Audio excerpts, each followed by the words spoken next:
Khady, bonjour à toi. Oui, bonjour Mariama. Ce matin, on lit Les deux à la fois de Mouhamadou Baldé. Voilà, Mohamed Baldé est un jeune écrivain pétri de talent. Il a 28 ans, comme le dit l'adage aux âmes bien nées, la valeur n'attend point le nombre des années. Et il tutoie également un autre genre littéraire comme le slam. Et d'ailleurs, il est plus connu sous le nom du faiseur d'amour. Alors, il est membre du collectif Dalal Slam. Il fait partie des 12 auteurs du recueil d'anthologie de slam. Et il vient de publier son premier roman qui s'intitule donc Les deux à la fois. Un roman de 191 pages paru aux éditions Presse panafricaine. Alors, son ouvrage est bien apprécié par les critiques littéraires.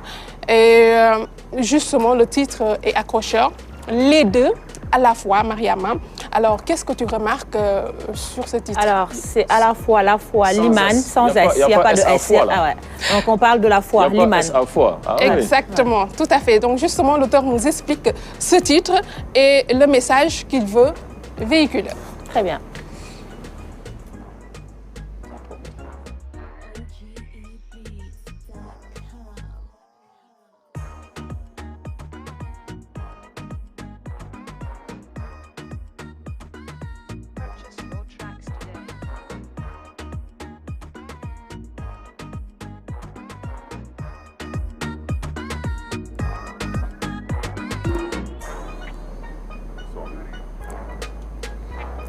L'auteur, tu l'as dit, il a 28 ans, il est assez jeune, il fait preuve d'une maturité précoce et les thèmes qu'il aborde dans son ouvrage que tu as lu pour nous sont la religion et la paix.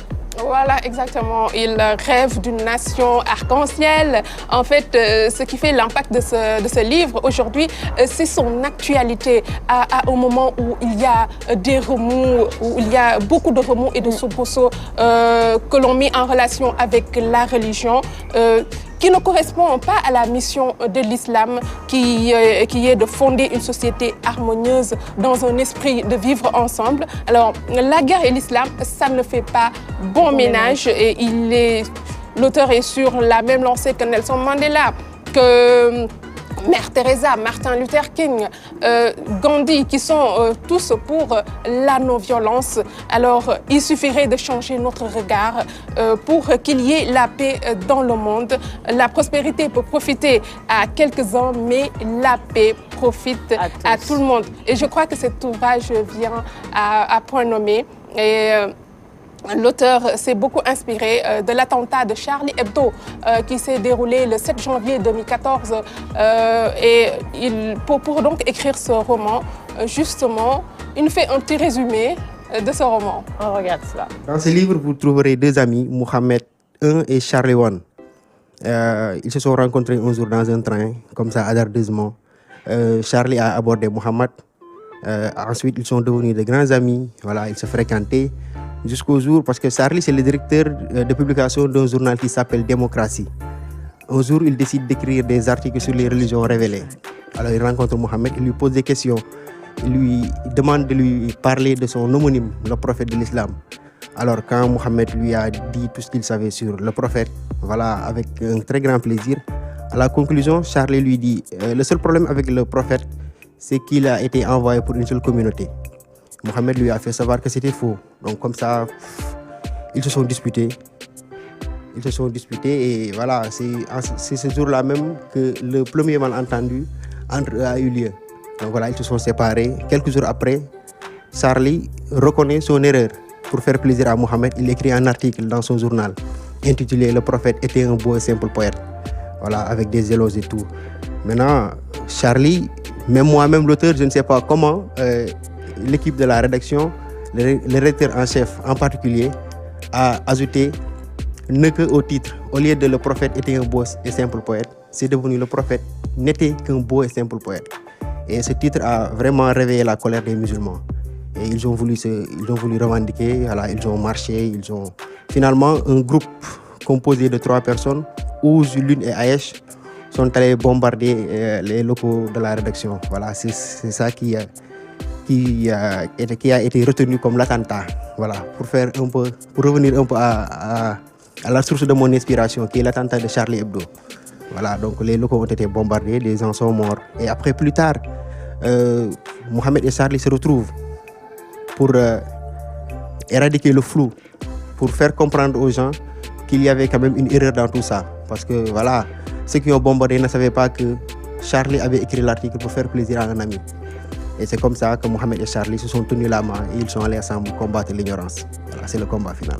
Alors, la foi en soi, difficile, oui. Très difficile de poursuivre un ballon qui a à peine franchi les limites du terrain, de même que d'essayer de rattraper le dernier wagon d'un train qui est parti depuis ce matin. Courir désespérément derrière n'est pas faiblesse. Ramasser le ballon et bien faire le prochain contrôle. Renouer ses lacets et attendre le prochain arrivant est signe de noblesse. Se tenir la tête et perdre espoir n'est pas ton rôle. Comprendre que la vie est un combat incessant et que renoncer est l'affaire des faibles. La paix, la persévérance, on le sent dans ses écrits. Oui, c'est effectivement ça. Alors, le titre, hein, les deux à la fois, il a expliqué cela clairement et le message qu'il veut véhiculer, écoutons-le. Très bien. L'attentat de Charlie Hebdo.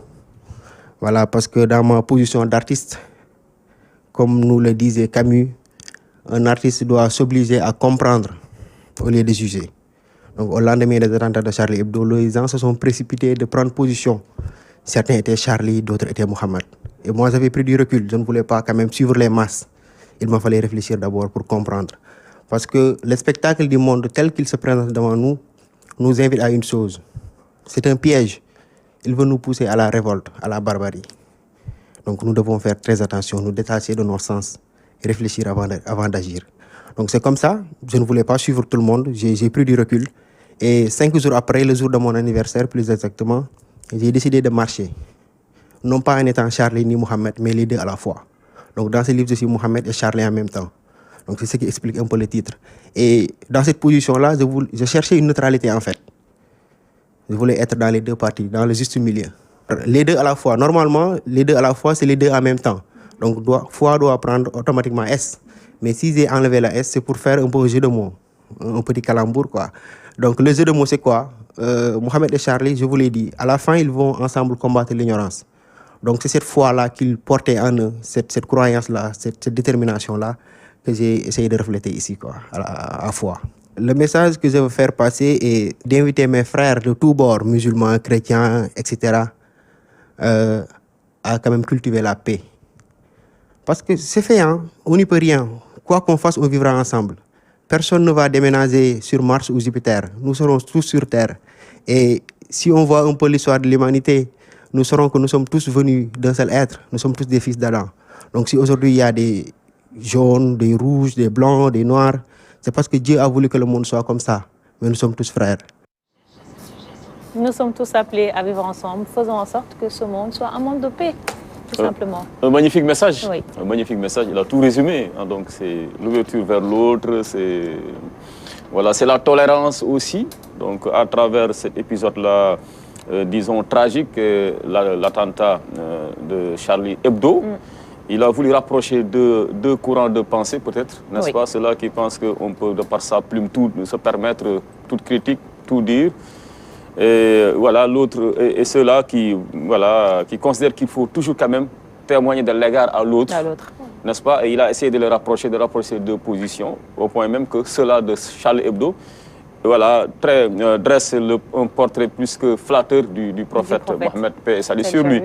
Et je pense qu'à l'époque, bien avant les attentats, s'ils avaient pris leur courage à deux mains pour revenir un peu sur leurs écrits, dire que peut-être il y a eu un excès de leur part, est-ce qu'on aurait eu les attentats de Charlie Hebdo? Je ne crois pas. N'est-ce pas? Donc ça, je pense qu'à travers son œuvre-là, voilà, il nous appelle tous à être beaucoup plus tolérants, mais aussi à témoigner de l'égard à l'autre et à être moins acerbe dans la critique. C'est extrêmement très important. Il dit également, l'islam est une religion de sécurité, mais également de paix. Oui, l'islam, une religion de tolérance, et je pense que ça coule de source. Donc on n'a jamais connu les précepteurs, les prophètes Alors, ils n'ont jamais véhiculé ce message de violence. Ils ont toujours cultivé la paix. Et je pense qu'au-delà de Charlie Hebdo, pour moi, ce livre relance le débat. Regardez autour de nous, dans le continent africain. Hier, je ne sais pas, je lisais Burkina Faso, plus de 20 morts, demain c'est le Mali, etc. Nigeria. Donc là, je pense que les gens doivent prendre du recul, essayer de voir pourquoi, quel doit être le mobile pour tuer. Je ne sais pas pourquoi, entre frères de l'Afrique, entre frères noirs. Alors, vous rapportez également dans nos sociétés, les gens doivent être encore plus tolérants. C'est-à-dire qu'on ne doit plus assister à des scènes de violence parce que les gens devraient pouvoir se parler, devraient pouvoir dialoguer, devraient pouvoir véritablement utiliser leur brain pour pouvoir discuter et trouver des solutions. Merci Massamba. Votre message de paix ce matin, on a envie de vous. Votre message sur la paix, tout simplement. Sur la paix, oui. Bon, en fait, il faut dire que la base, ça doit être l'amour de tout. Quand on aime son prochain, on n'est pas capable de faire certaines choses. Quand on aime son métier, on s'enfonce également. Et il faut que l'amour soit la base de tout. Très bien. Et que les gens reviennent encore sur des aspects de tolérance, de considération, de respect de l'être humain qui est une créature de Dieu. De Dieu.